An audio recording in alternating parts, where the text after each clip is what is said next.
11:40 ಆಗಿರೋದು ಇನ್ಸಿಡೆಂಟು. ನನ್ನ ಜೊತೆನೇ ಬಂದಿದ್ದ. ನಾನು ನನ್ನ ಫ್ರೆಂಡ್ 3 ಜನ ಪಾರ್ಟಿಗೆ ಅಂತ ಹೋಗಿದ್ವಿ. ಮುಗಿಸ್ಕೊಂಬರ್ಬೇಕಾದ್ರೆ ಈ ಥರ ಆಯಿತು ಸರ್. ನಾವು 3 ಜನ ಹೋಗಿರ್ತೀವಿ. ನಾವು 3 ಜನ ಪಾರ್ಟಿ ಮಾಡ್ಕೊಂಡು ಹೊರಗೆ ಬರ್ತೀವಿ. ಡೋರಿಂದ ಹೊರಗೆ ಬರ್ತೀವಿ. ಅವ್ರು ಯಾರು ಅಂತಲೇ ಗೊತ್ತಿಲ್ಲ. ಅನ್ನೋನ್ ಪರ್ಸನ್ಸು ಏಕಾಏಕಿ ಏನೋ ಅಂತ ಅಂದ್ಬಿಟ್ಟು ಮೈ ಮೇಲೆ ಬೀಳ್ತಾರೆ. ಬಿದ್ದಾಗ ಒಂದು 6 ಜನ ಸೇರ್ಕೊಂಡ್ಬಿಡ್ತಾರೆ. ಅವ್ರಲ್ಲಿ 5-6 ಜನ ಹೊಡೆಯೋಕ್ಕೆ ಅಂತ ಬರ್ತಾರೆ. ಎಲ್ಲರಿಗೂ ನನಗೂ ಹೊಡೆಯೋಕ್ಕೆ ಬರ್ತಾರೆ, ನಾನು ಇನ್ನೊಬ್ಬಂಗೆ ಹೊಡೆಯೋಕ್ಕೆ ಬರ್ತಾರೆ. ಅವ್ನು ತಿರೋದ್ನಲ್ಲ ಅವ್ನಿಗೂ ಹೊಡೆಯೋಕ್ಕೆ ಬರ್ತಾರೆ. ನನಗೆ ಹೊಡಿತಾ ಇದಾರಲ್ಲ ಅಂತಂದ್ಬಿಟ್ಟು ನನಗೆ ತಲೆ ಹಿಂಗೆ ಬಗ್ಗಿಸ್ಕೊಂಡು ಕೂತ್ಕೊತೀನಿ.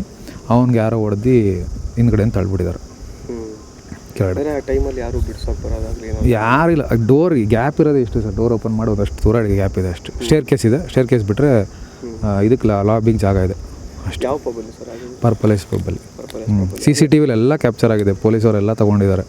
ಅವ್ರು ಹೊಡೆದಿರೋದು ತಳ್ಳಿರೋದು ನಾವೇನೂ ಮಾಡಿಲ್ಲ. ಎಲ್ಲ ನೋಡಿದ್ದಾರೆ ಅವರು. ಹಳೆ ವೈಷಮ್ಯ ಏನೂ ಇಲ್ಲ ಸರ್. ಅವ್ರು ಯಾರು ಅಂತಲೂ ಏನೂ ಗೊತ್ತಿಲ್ಲ ಸರ್. ಏನೂ ಇಲ್ಲ, ಏನು ಅಂತಲೇ ಗೊತ್ತಿಲ್ಲ. ಏಕಾಕಿ ಸುಮ್ಮನೆ ಬಂದು ಇದು ಮಾಡಿರೋದು. ನಮಗೆ ಲೋಕಲೈಟ್ಸೇ ಇರ್ಬೇಕು ಸರ್. ಅವ್ರು ಆಡ್ತಿದ್ದೆಲ್ಲ ನೋಡಿದ್ರೆ ಹಂಗೆ ಇತ್ತು. ನಾವಿಲ್ಲ. ನಾವು ಒಂದು ವರ್ಷನೇ ಆಗಿತ್ತು ನಾವು ಹೋಗಿ. ನಾವೊಂದು ಇಬ್ಬರೇ ಇದ್ವಲ್ಲ ಅಂತ ಹೋಗಿರ್ತೀವಿ. 2-3 ಜನ ಅಂತ ಅಂದ್ಬಿಟ್ಟು ಅಷ್ಟೇ. ತುಂಬ ದಿನ ಆಗಿದ್ದಲ್ಲ ಅಂತ ಹೋಗಿರ್ತೀವಿ. ಬೇರೆ ಅಷ್ಟೇ. ವೀಕೆಂಡ್ ಇತ್ತಲ್ಲ ಅಂತ ಹೋಗಿರ್ತೀವಿ ಅಷ್ಟೇ, ಬೇರೇನಿಲ್ಲ. ಇದಕ್ಕೆ ಯಾವುದೇ ಕಾರಣಕ್ಕೂ ಮಿಸ್ ಆಗ್ದಂಗೆ ನ್ಯಾಯ ಸಿಕ್ಕಲೇಬೇಕು.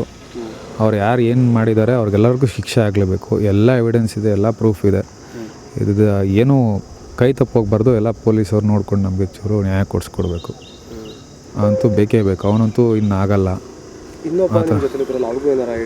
ಅವ್ನಿಗೂ ಹೊಡೆದಿದ್ದಾರೆ. ಅಂದರೆ ಏಟಾಗಿಲ್ಲ, ತಲೆಗೆಲ್ಲ ಹೊಡೆದಿದ್ದಾರೆ. ನನಗೂ ತಲೆಗೆಲ್ಲ ಹೊಡೆದಿದ್ದಾರೆ, ಕೈಗೆಲ್ಲ ಏಟಾಗಿದೆ. ಆ ಥರ ಎಲ್ಲ ಏಟಾಗಿದೆ, ಸಣ್ಣ ಪುಟ್ಟ ಏಟಾಗಿದೆ. ಅದೇನು ಅಂತ ನಂಗೆ ಗೊತ್ತಿಲ್ಲ ಸರ್. ಅದನ್ನು ನೋಡಬೇಕು. ಮೋಸ್ಟ್ಲಿ ಕುಡ್ದಿರು. ಕುಡ್ದೆ ಆ ಥರ ಮಾಡಿರ್ತಾರೆ.